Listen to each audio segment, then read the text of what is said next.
اور حضرت اسرافیل علیہ السلام کو عطا فرما دیا. ہم نے یہ بچپن سے سنا ہے کہ حضرت اسرافیل سور پھونکیں گے. آج ڈیٹیل میں سن لو وہ سور ہے کیا. حضرت اسرافیل سور کو اپنے منہ میں لیے ہوئے ہیں اور عرش الہی کی طرف دیکھ رہے ہیں اور انتظار میں ہیں کہ سور پھونکنے کا کب حکم دیا جاتا ہے. یا رسول اللہ صلی اللہ تعالی علیہ وسلم یہ سور ہے کیا؟ آقا نے فرمایا ایک نورانی سینگ ہے. عرض کی گئی حضور کتنا بڑا ہے؟ فرمایا بہت بڑا ہے. اس ذات کی قسم جس کے قبضے میں میری جان ہے، سور کا دائرہ زمین و آسمان کی چوڑائی جیسا ہے. اور حضرت اسرافیل کو اللہ کریم 3 بار سور پھونکنے کا حکم فرمائے گا. اور اب سنو کیا ہوگا. آقا فرماتے ہیں اللہ پاک حضرت اسرافیل کو جب پہلی بار سور پھونکنے کا حکم دے گا نا، اس کو فرمائے گا گھبراہٹ کی پھونک مارو. حضرت اسرافیل علیہ السلام پھونک ماریں گے.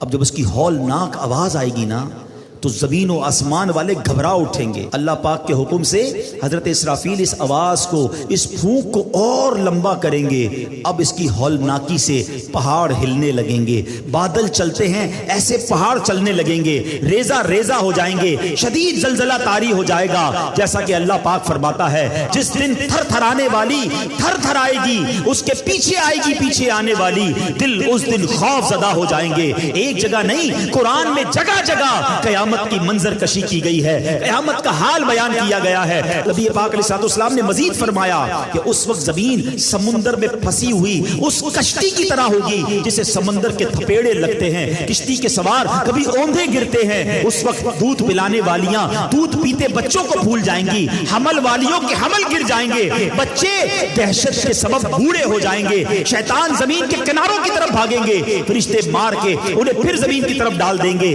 عجب کوہرام ہوگا، لوگ ادھر سے ادھر بھاگ رہے ہوں گے، ایک دوسرے کو پکار رہے ہوں گے. ابھی لوگ اسی حال میں ہوں گے کہ زمین پھٹ جائے گی. اب لوگوں پر ایسی کیفیت اور خوف اور دہشت طاری ہوگی کہ اللہ پاک کی بہتر جانتا ہے. سنو، آسمان بھی گلی ہوئی چاندی کی طرح پھٹ جائے گا، سورج اور چاند بے نور ہو جائیں گے اور آسمان کو اس کی جگہ سے کھینچ لیا جائے گا. یہ پہلی سور پھونکنے کے بعد حال ہوگا. اب دوسری سور پھونکنے کا وقت آئے گا. پھر اللہ پاک حضرت اسرافیل علیہ السلام کو سور میں موت کی پھونک مارنے کا حکم فرمائے گا. اس بار سور پھونکنے کے بعد آسمان والوں اور زمین والوں پر موت طاری ہو جائے گی. اب حضرت ملک الموت اللہ رب العالمین کی بارگاہ میں عرض کریں گے یا رب، آسمان والے اور زمین والے تو سب موت کے گھاٹ اتر چکے، مگر جسے تو نے زندہ رکھا. فرمائے گا بتاؤ کون کون زندہ ہے. حضرت ملک الموت کہیں گے یا رب تو زندہ ہے اور تجھے کبھی موت نہیں آنی، تیرے سوا عرش اٹھانے والے فرشتے بھی زندہ ہیں، حضرت جبرائیل حضرت میکائیل بھی زندہ ہیں. کہیں گے مولا میں بھی زندہ ہوں. اب حضرت جبرائیل اور حضرت میکائیل پر بھی موت طاری کر دی جائے گی، وہ بھی موت کا مزہ چکھیں گے. پھر ملک الموت عرض کریں گے اے مالک، جبرائیل اور میکائیل بھی موت کا ذائقہ چکھ چکے. اللہ فرمائے گا اب کون زندہ ہے. کہیں گے مولا تو زندہ ہے جسے کبھی موت نہیں آنی، اور مولا عرش اٹھانے والے فرشتے زندہ ہیں اور میں زندہ ہوں. اللہ اکبر.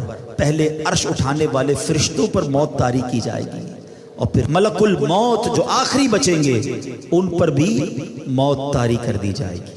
اب کوئی نہیں ہوگا، اب دنیا میں کوئی باقی نہیں ہوگا اور وہی رب واحد قہار باقی ہوگا. وہ بے نیاز ہے، اس کا کوئی باپ نہ اس کا کوئی بیٹا، وہی اول ہے وہی آخر ہے. اور اب اللہ کیا فرمائے گا، لمن الملک اليوم، آج کس کی بادشاہی ہے. اللہ اکبر. اس جملوں کی ہیبت کو اگر سمجھو نا، اللہ فرما رہا ہے جب دنیا میں کوئی باقی نہیں ہے، ان تمام متکبرین، ان تمام جابرین، ان تمام لوگوں سے خطاب ہوگا جو سمجھتے تھے کہ ہمارے دم قدم سے دنیا قائم ہے، ہم ہیں تو جناب فیصلے ہوتے ہیں، ہماری اتھارٹی ہے. اب اللہ فرمائے گا لمن الملک اليوم، آج کس کی بادشاہی ہے. اس وقت کوئی جواب دینے والا ہی نہیں ہوگا. اب اللہ خود ہی جواب ارشاد فرمائے گا اور وہ جواب بھی قرآن میں موجود ہے. اللہ فرمائے گا للہ الواحد القہار، ایک اللہ جو سب پر غالب ہے. ہائے ہائے ہائے، میرا رب باقی رہنے والا ہے، وہ حی ہے، وہ قیوم ہے. پھر فرمایا میرے آقا نے زمین اور آسمان کو یوں لپیٹ لیا جائے گا جیسے کاغذ لپیٹتے ہیں، پھر اس زمین کی جگہ کوئی اور زمین بچھا دی جائے گی، آسمان کی جگہ اور آسمان بنا دیا جائے گا۔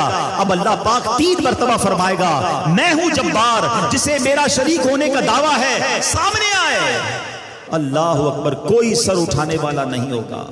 مخلوق کو اب اس نئی زمین پر ڈال دیا جائے گا، جو پہلے قبروں میں تھے اب نئی زمین کی قبروں میں ہوں گے، جو پہلے زمین کی سطح پر مرے ہوئے تھے اب نئی زمین کی سطح پر مرے ہوں گے۔ اب ایک قیامت کا نیا نقشہ بن جائے گا۔ اب پیارے نبی، آخری نبی رسول ہاشمی صلی اللہ تعالی علیہ وسلم اپنا پرسوز بیان جاری رکھتے ہوئے مزید فرماتے ہیں، اب اللہ پاک فرمائے گا عرش اٹھانے والے فرشتے زندہ ہو جائیں۔ رب نے فرمانا ہے نا، وہ فرشتے زندہ ہو جائیں گے، حکم ہوگا جبرائیل اور میکائیل زندہ ہو جائیں، وہ بھی زندہ ہو جائیں گے۔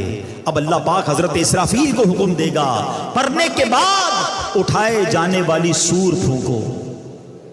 اب حضرت اسرافیل تیسری بار سور پھونکیں گے اور اس سے تمام روحیں نکل آئیں گی۔ اللہ پاک فرمائے گا میری عزت و جلال کی قسم، اب ساری روحیں اپنے جسموں میں چلی جائیں، تمام روحیں اپنے جسموں میں چلی جائیں گی۔ اب زمین کھلے گی اور آقا فرماتے تم سب اللہ پاک کی بارگاہ میں حاضر ہو جاؤ گے۔